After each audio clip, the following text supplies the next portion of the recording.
pada situasi dan kondisi. Lebih cocok Bayung Gede ini disebut saja Desa Bali Mula. Masyarakat adat di Desa Pengotan ini adalah Bali Age gitu. Kenapa kami disebut Bali Mula, Bali Age? Suatu hari saya sempat membaca Kamus Hindu. Kata Aga itu artinya gunung, artinya matahari, dan artinya ular. Lalu kami ini termasuk yang mana juga bingung kan begitu.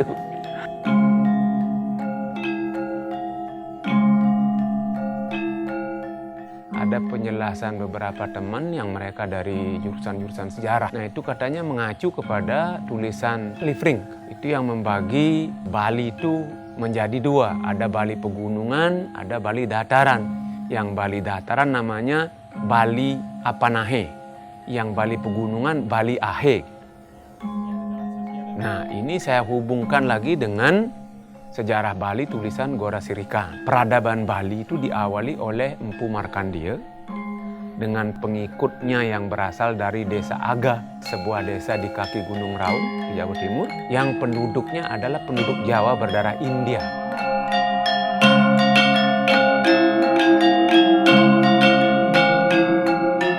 Di dalam catatan tradisi, istilah Bali Age itu muncul ketika Resi Markandeya ke Bali dalam mitologinya membawa Wong Age itu untuk melakukan pengolahan perabasan hutan di Bali.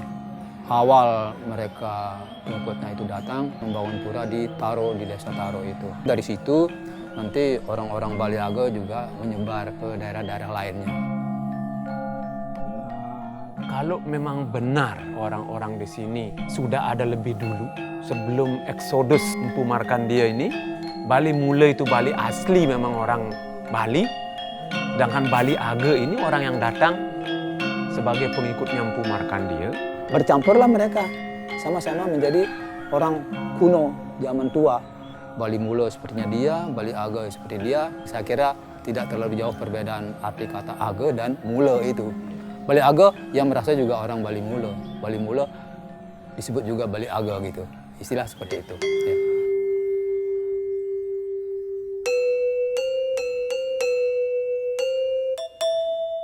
Dari zaman dulu, kita buktikan dengan situs-situs desa mereka. Tersebar, ada di pegunungan, ada di pantai, di Bubuk gitu. Imbrah, Seraya mungkin di sana. Hanya yang di daerah pantai, kebanyakan udah tergerus dengan pengaruh baru. Nggak beda dengan yang di Sembiran.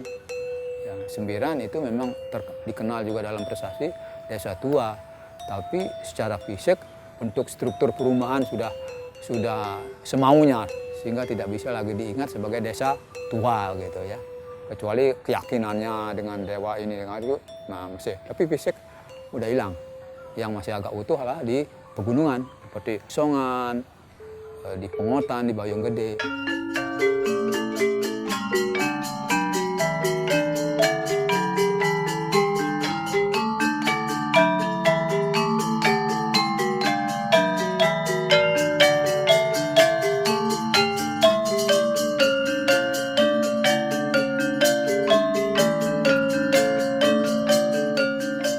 Asal-usul dan sejarah adanya Desa Bayung Gede berawal kepercayaan leluhur nenek moyang Titiang dari dahulu, yaitu pengikutnya Ida Dukuh Lingsir, kurang lebih 11 orang. Beliaunya mencarikan tempat dan lokasi yang namanya sekarang inilah Bayung Gede.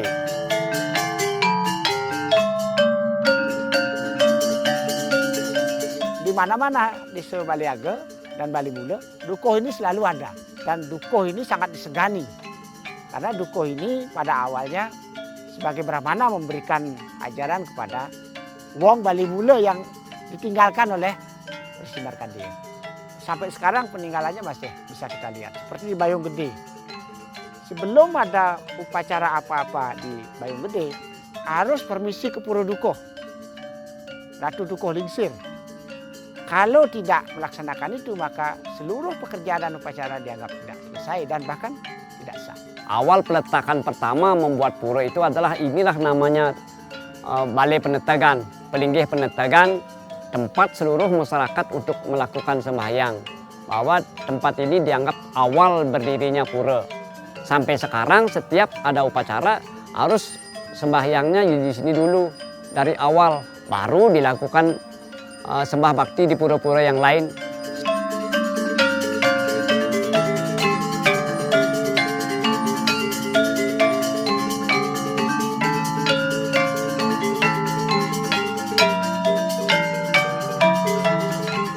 Jumlah masyarakat sini kalau kurang lebihnya itu 550 kakak. Desa Dinas terbagi dua, tapi adatnya jadi satu gitu. Dari yang ada di Pludu dan yang ada di Bayung Gede ini di satu, kumpulan satu. Apapun jenis pelaksanaan upacara ini sama gitu, tidak ada perbedaan gitu.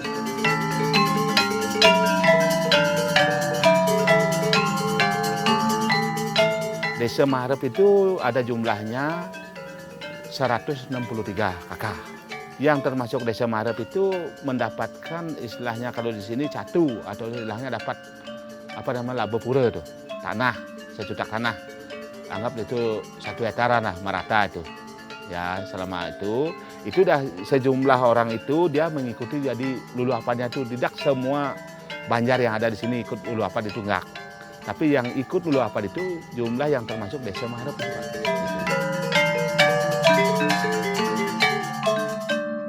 Masyarakat Bayung Gede, pemerintahannya uluapan. Yang mana di antara uluapan itu ada pemimpinnya yaitu namanya Jero Kebayan Mucuk. Di bawah Jero Kebayan Mucuk itu ada Jero Bayan Nyoman.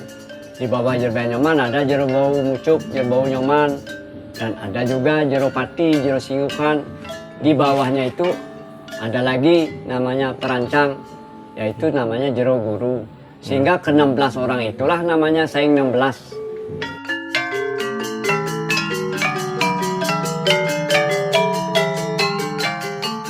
Kalau untuk yang bendesa itu diambil tuh orang dalam di sana, gitu, orang yang termasuk Desa Maharep gitu.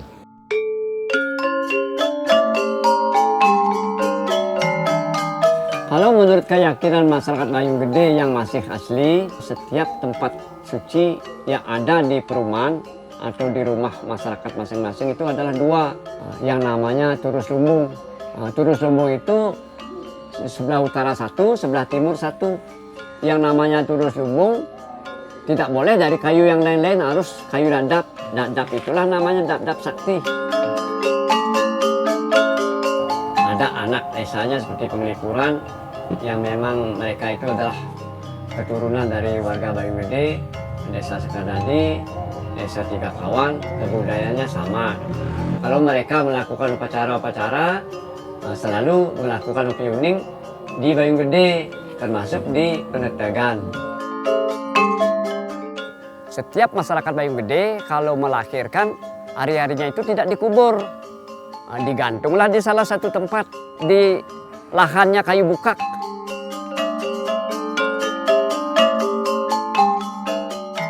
Karena kayu bukak itu berbuah, dan buahnya itu bergetah, namanya mengket dan lengket sekali. Kalau ditaruh di tempat kayu yang lain bisa berbau, kalau ditaruh di pohon kayu buka tidak berbau. Sampai rontok pun tidak apa-apa. Karena pemerintahan Uluapan di sini adalah dipimpin langsung oleh Jero Kebayan Mucuk. Jadi kalau nanti ditaruh di rumah hari-harinya dianggap pekarangan itu leteh. Apabila ada upacara di rumah, Jero Kebayan dan beserta Saing 16 tidak berani ke pekarangan itu. Sehingga hari-hari itu dibuatkanlah satu tempat yang namanya sekarang itu semua hari-hari. Di modern lagi namanya Setra hari-hari. Nah itu dapat masing-masing mempunyai tradisi yang dapat disebut sebagai keunikan desa-desa tua itu.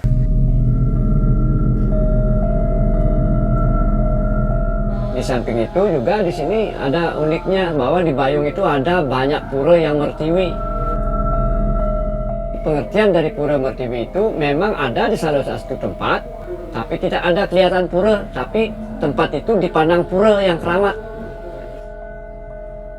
Ini di kayu yang kecil-kecil ini, daun-daun ini, itulah tempatnya puranya kalau dianggap, yang dibilang pura dalam Kaliasem yang dikeramatkan oleh seluruh umat di Bayung Gede. Jadi seluruh masyarakat di sana lah berjejer sebagai utara, dari sana sembahyang. Cuma penghulu desa dan anak-anak muda-muda yang istri-istri ke sini langsung bawa sesajennya. istilahnya Banten Kalep. Katuran sane lelep diki kan. Pelinggih pura pemubungan. Dari Saing 16 untuk naik menjadi Saing Kutus, disinilah upakara dan upacara yadnya yang dilakukan oleh Saing Kutus itu. Iki wastane dalam cungkup nih. Sekalian perbaikan pura, baru seluruh masyarakat di Bayung Gede itu sembahyang bersamaan. Tapi sewaktu-waktu ndak, kecuali ada upacara Nangluk Marana, musabah di dalam, baru ada atur pioning ke sini. Banyak di Bayung Gede pura mertiwi. Tegal Penangsaran juga mertiwi. Tegal Suci juga mertiwi. Pura Naluah juga mertiwi.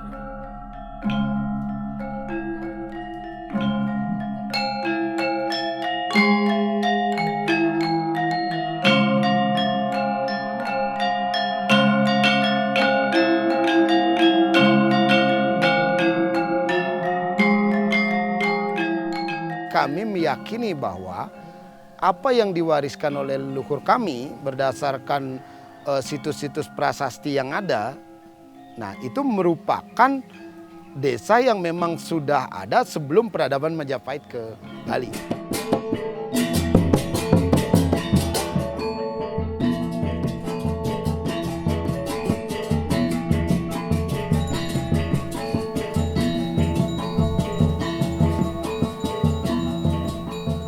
Setiap desa Balikuna ada upacara yang berlanjut dalam setahun. Itu dari bulan pertama, Kase, sampai ke-12. Itu pada dasarnya ke-12-nya diisi suatu upacara. Hanya di Pengotan ada dua bulan, ada desa Sade 11 dan ke-12 itu waktu tenggang. Tidak ada upacara disebutkan di sana. Yang lainnya itu berisi upacara. Disebut upacara yang unik sekali, yaitu Purnama Karo. Itu adalah upacara Musabah Dangsil. Nama kita melaksanakan upacara itu kepada Ide Sang Hyang Widiwasa, Ide Betara Sesunan yang berstana di Pucak Dulu Yu, demikian. Jadi Purnama Kapat ada piodalan dengan Ide Betara Tapakan Barong di sini.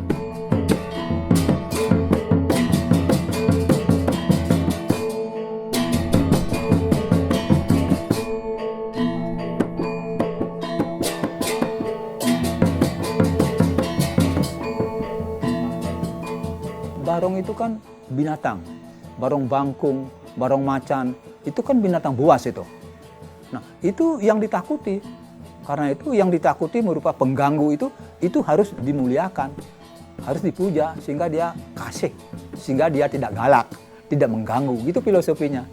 Jadi bahwa barong itu boleh dikatakan simbol dari binatang-binatang buas di daerah pegunungan yang dihuni oleh manusia zaman dulu yang dalam tanda kutip dilakukan upacara-upacara penghormatan kepada binatang-binatang disembelihkan, dipuja, didoa supaya binatang-binatang buas itu tidak mengganggu manusia. Upacara Purnama ke-6 itu dah upacara yang unik dan yang sangat kami sakralkan di sini, yaitu tari babuang atau yang disebut tari perang papah. Di mana alat musiknya ini memakai gambang dan kenyong namanya di sini. Kalau seruning kan beda, kalau di sini kenyong.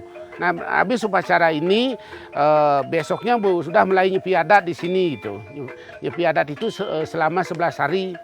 Jadi semua kegiatan aktivitas masyarakat ini berarti kami anggap nol, sipeng namanya kalau di sini.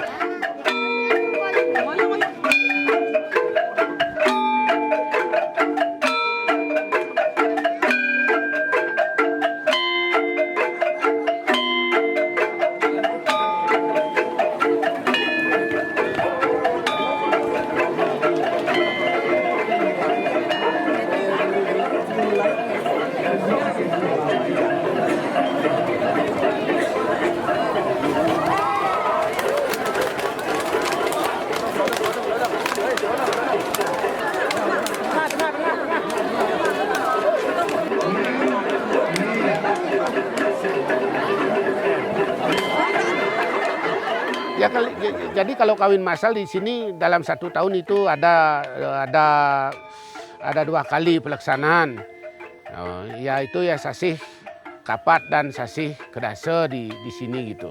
Ada kawin massal, ada yang namanya ngaben massal juga di sini. Ini sudah ditentukan, tetap ditentukan oleh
hari napi jagi mekarya kenten upacara kenten. Setelah sudah berkembang menjadi sebuah komunitas desa adat, nah di sini organisasi peduluan yang memang bertanggung jawab untuk di sisi upacaranya, sedangkan untuk kemasyarakatannya mulai ada pemimpin, nah yang namanya kepala adat, nah atau bendesa gitu kalau di sini bendesa adat. Nah lalu perkembangan kelembagaan, nah Jero Mekel ini akhirnya berubah. Dia sudah mulai dianggarkan gaji dari pemerintah dengan masuk peradaban baru sehingga dia dinamakan Perbekel. Nah jadi Perbekel dia sudah tanggung jawabnya ke pemerintahan secara dinas.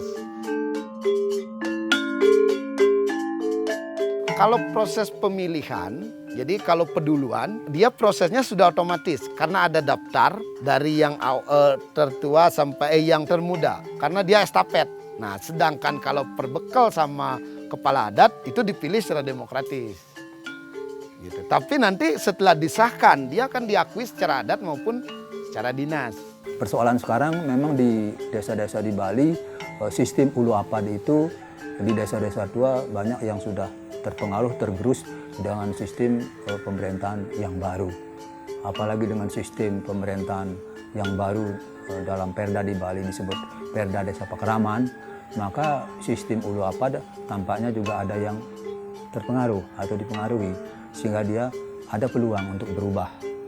Nah, seperti apa yang terjadi di Pengotan, sistem kebayan ulu apad itu ada, tetapi yang di luanan Jero Kebayan itu dianggap sebagai struktur penasihat di dalam sistem kebedesaan, sehingga perannya sudah mulai terbatas. Sejauh mereka memerlukan nasihat atau diberitahu atau diminta nasihat dan sebagainya, tapi keseharian sudah dipimpin atau dioperasikan oleh kebedesaan, jadi bendesa adat yang dibangun oleh sistem kebedesaan Desa Pakraman sekarang.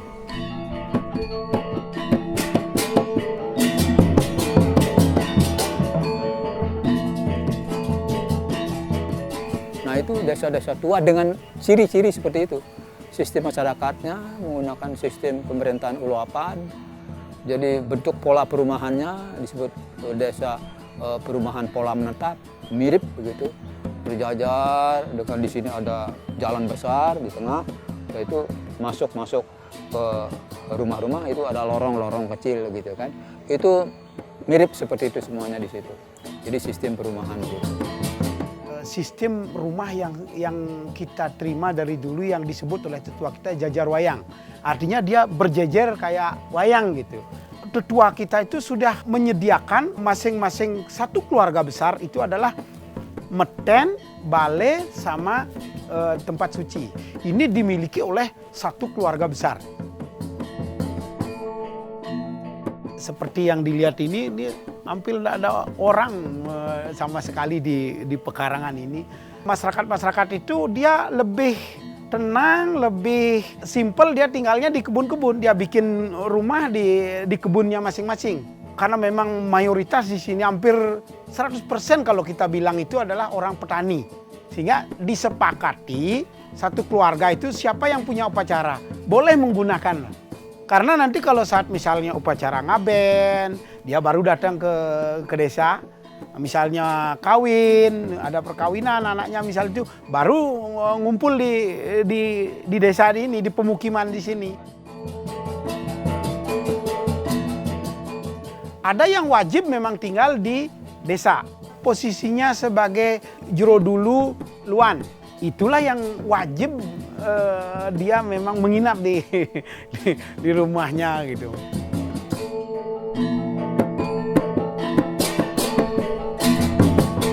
Kita punya pura yang kita sucikan dan kawitan itu adalah di puncak Gunung Abang, namanya Pura Tuluk Biu. Itu satu. Yang kedua ada di lereng Gunung Abang itu namanya Gelagah Putih. Ketiga ada dalam Penyungsung namanya di sini.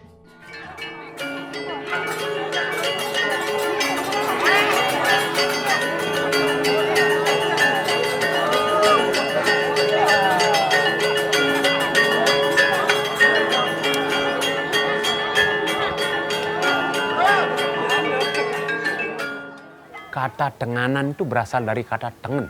Oleh karena itu orang Bedulu menyebut tenganan itu bukan tenganan, tengenan.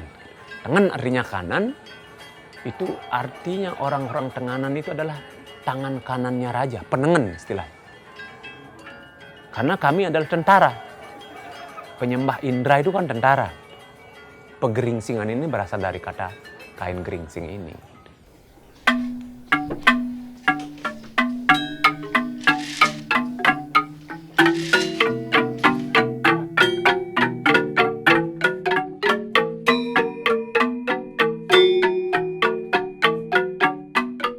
Tanda-tanda Prahindu itu pura-puranya itu berbentuk batu berdiri, Linggayoni itu, atau tumpukan-tumpukan batu seperti dilihat di pura di sana. Batu bertumpuk itu disebut batur namanya. Awal dari kepercayaan.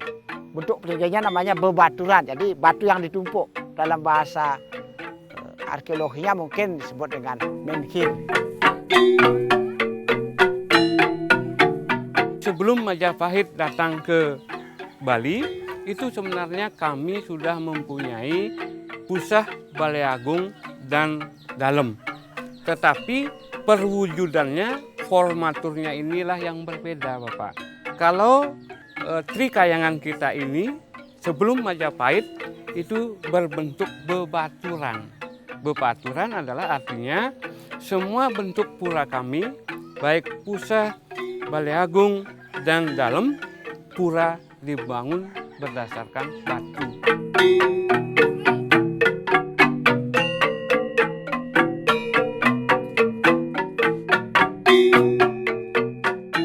Kalau dilihat prototipe desa Tenganan Pegeringsingan, di situ ada keyakinan dengan pemujaan batu-batu besar. Jadi rupanya kalau dilihat dari ilmu arkeologi, masyarakat Tenganan sudah ada sejak zaman batu, sebelum masa sejarah. Itu jauh lebih tua dari zaman sejarah begitu. Sudah ada di Tenganan, maka itulah boleh disebut orang Bali Mulu.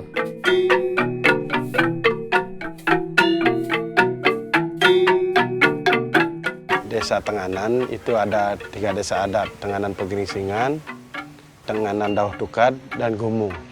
Nah, dari 3 desa adat memang Tenganan Pegeringsingan yang punya keunikan tersendiri, beda dengan Bali pada umumnya. Di Tenganan, sistemnya lebih utuh, lebih bertahan kepada sistem Ulu Apad. Dipertahankan sama sekali sehingga tidak masuk sistem desa Pekeraman yang baru. Meskipun di luar desa itu ada demikian, di Tenganan tidak diberlakukan itu, tetap menjalankan sistem uluapan. Sebab di sistem ini ada yang namanya bahan duluan, jumlahnya 6 orang, itu yang sejak lama sudah berfungsi sebagai petugas harian desa adat. Uluapan ini siapa yang menikah lebih dulu, jadi memiliki kesempatan lebih dulu untuk menempati jabatan yang lebih tinggi. Artinya.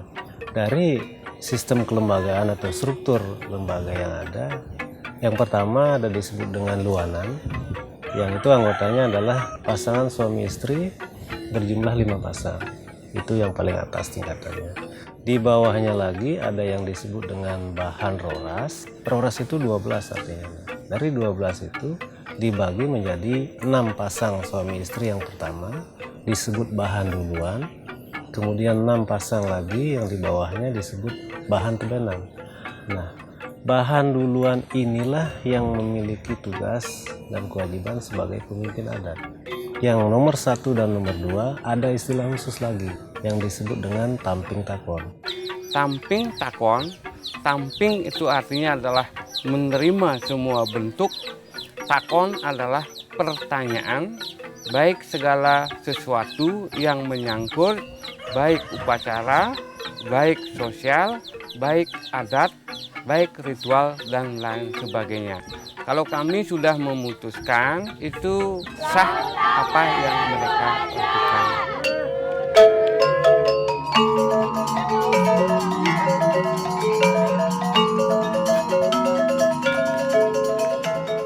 Kemudian di bawah bahan roras ada yang disebut dengan tambalapu. Tambalapu roras juga. 6 yang pertama disebut tambalapu duluan, 6 selanjutnya disebut dengan tambalapu tebenan. Mereka akan bertanggung jawab terhadap seluruh persiapan upacara yang akan dilaksanakan dengan anggotanya yang 12 orang. Kemudian yang paling bawah pengeluduan. Jumlah pengeluduan ini tidak terbatas. Ketika mereka baru menikah, mereka akan masuk pada tingkatan paling bawah disebut dengan pengeluduan.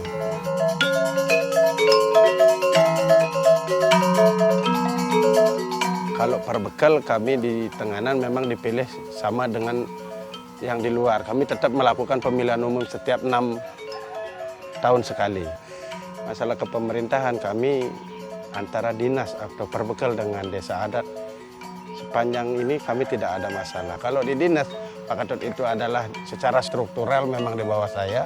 Tapi saat kami ada di Sangkepan Adat, beliaunya adalah Keliang Adat atau Keliang Desa, pemimpin kami di adat.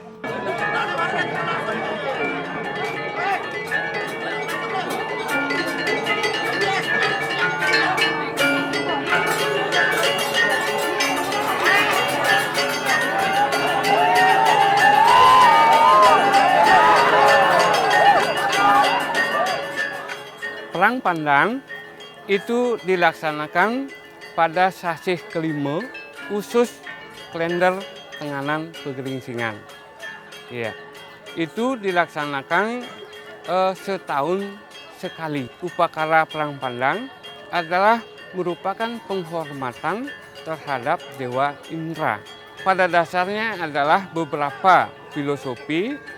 Yang pertama, Perang Pandang itu adalah merupakan pengorbanan masyarakat Tenganan terhadap Dewa Indra. Yang paling besar itu adalah dari tetesan darahnya ketika mereka melakukan Perang Pandang. Kemudian filosofi yang kedua adalah latihan kesabaran. Kemudian yang ketiga filosofinya mensimbolisasi latihan keberanian karena kami adalah aliran Indra, yaitu menganut dewa perang. Karena di keyakinan kepada Batara Indra adalah simbol perang, komandan perang, maka dihubungkan ke situ bahwa karya-karya atau Perang Pandang ini diibaratkan sebagai upaya rutin setiap tahun diadakan latihan perang. Orang tua di sini sering sekali mengatakan perang yang paling hebat adalah perang melawan diri sendiri. musuh yang paling kuat adalah musuh yang ada di dalam diri. Nah itu.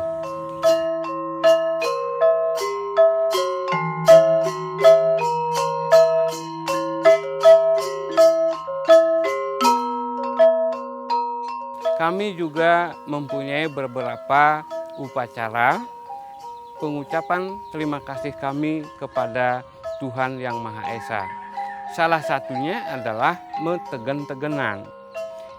Kami membawa padi dari Balai Agung, itu tempat kami sangkep, itu dengan cara memikul, kita membawa ke pura. Karena padi itu sangat berat juga, itu kita memikul cukup jauh, itu filosofinya adalah keikhlasan hati kami. Nah, yang mana padi itu adalah simbol kemakmuran. Maka kami mengungkapkan ucapan terima kasih kepada Dewa Sri, yaitu Dewa Kemakmuran.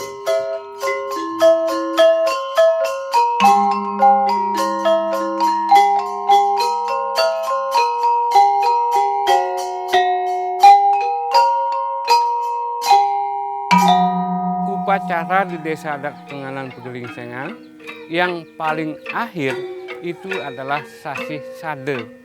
Pengertian sade di sini adalah tua, yang tertua. Pada sasih sade itu yang melakukan upacara adalah orang yang sudah tua-tua, yang filosofinya yang sebentar lagi akan menutup kehidupan di alam ini.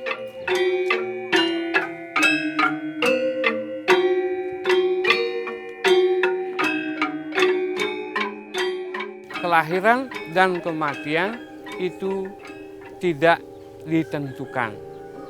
Jika orang Tenganan meninggal, pada saat sebelum mereka ke kuburan, semua sanak familinya itu akan melakukan penghormatan terakhir. Istilahnya di desa adat kami adalah mesulub.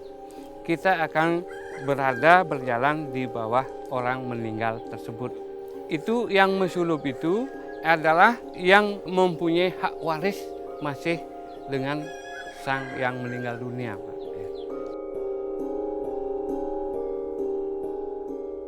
Dan mereka ketika dikubur telanjang bulat, tertelungkup menghadap ke bawah dan kepala di selatan, tidak membawa apa-apa. Prinsipnya sama dengan ketika mereka baru lahir. Filosofinya adalah kita kembali merangkul Ibu Pertiwi. Tata cara orang Bali Mulut, sistem kematiannya dia berbeda. Dia tidak membakar mayatnya gitu, dia menanam langsung.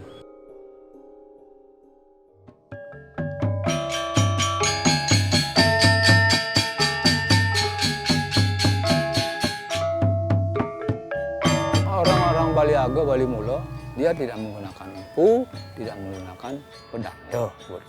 Karena itu datang dari Jawa ketika Majapahit. Kita menggunakan tetua di sini atau orang-orang yang suci. Menurut kepercayaan di sini tidak mencari pedanda utawi sang pandita utawi sang empu, tidak, selalu dipuput antara Jorobayan dengan anak-anak muda. Ide Peranda itu Sulinggih itu kan datang setelah Majapahit. Nah kemudian kami sebelum itu sudah mempunyai pemangku-pemangku yang akan menyelesaikan atau memimpin upacara-upacara kami. Sebagai pemimpin upacara, nggak ada yang nur peranda gitu. Kami di Pengotan, pemuputnya adalah Peduluan dan Jomangku itu gitu. Mereka tetap berdiri dengan tradisi yang diwarisi sejak awal.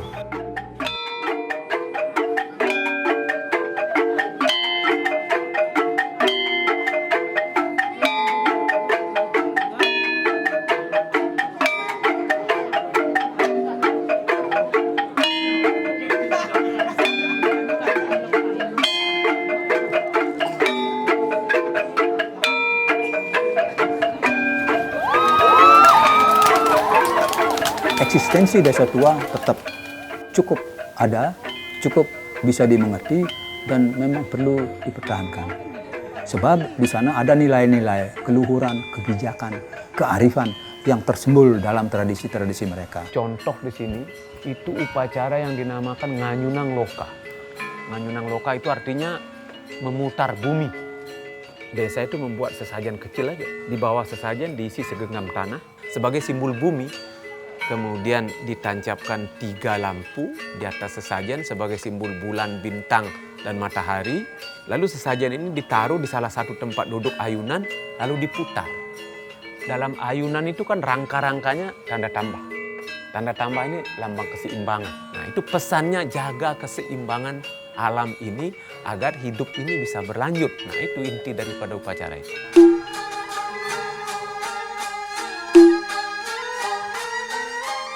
Karena itu masyarakat di sini kita harapkan untuk tetap memahami nilai tradisi yang arif, memeliharanya, melindunginya, jangan terganggu kepada perkembangan luar yang akan merusak, memporak-porandakan sistem nilai yang ada.